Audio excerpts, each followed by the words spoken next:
యాదాద్రి జిల్లా BRS party జిల్లా కార్యాలయంలో విలేకరుల సమావేశం. బీఆర్ఎస్ పార్టీ రాష్ట్ర నాయకులు కొలుపుల అమరేందర్ మాట్లాడుతూ భువనగిరి మున్సిపాలిటీలో కాంగ్రెస్ పార్టీ మరియు బీజేపీ పార్టీ రెండు పార్టీలు ఒకటై కాంగ్రెస్ పార్టీకి 17 మంది కౌన్సిలర్ అభ్యర్థులను ఉన్నప్పటికీ చైర్మన్ సాధించుకుని వైస్ చైర్మన్ ను పోటీకి పెట్టకుండా మరియు బీజేపీ పార్టీకి 7 మంది కౌన్సిలర్స్ ఉన్నవారు వైస్ చైర్మన్ ఎన్నికవడానికి సహకరించి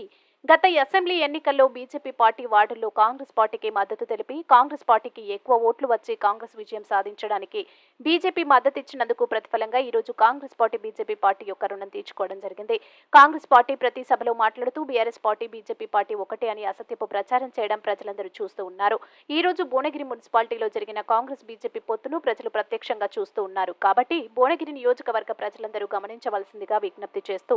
బీఆర్ఎస్ పార్టీ మీద ఏ పార్టీలు కూడా ఎన్ని కుట్రలు చేసినా బీఆర్ఎస్ పార్టీ ప్రజల కోసం పనిచేస్తుందని తెలిపారు. ఈ కార్యక్రమంలో జిల్లా గ్రంథాలయాల మాజీ చైర్మన్ జడల అమరేందర్ గౌడ్, మున్సిపల్ మాజీ chairman Ennaboina Anjaneyulu, vice chairman చింతల కిష్టయ్య, మాజీ చైర్మన్ పెంటా నరసింహ, పట్టణ అధ్యక్షుడు ఏవి కిరణ్, బీఆర్ఎస్ పార్టీ మండల అధ్యక్షులు జనకం పాండు, బీఆర్ఎస్ పార్టీ పట్టణ ప్రధాన కార్యదర్శి రచ్చ శ్రీనివాసరెడ్డి, నాయకులు ఈటెబోయిన గోపాల్, ఇక్బాల్ చౌదరి, చెన్న మహేష్ పాల్గొనడం జరిగింది.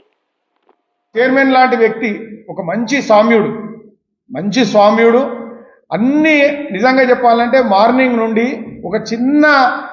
కింద పనిచేసే స్ట్రీట్ బ్యూటిషియన్ లాగా అంటే సఫాయి వాళ్ళలాగా అక్కడి నుంచి పని చేసుకుంటూ అంత ఎత్తు చేసి ఒక్క రూపాయి కరప్షన్ చేయకున్నటువంటి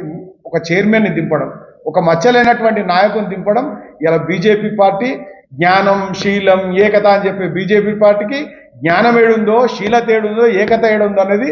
ప్రజలకు తెలియ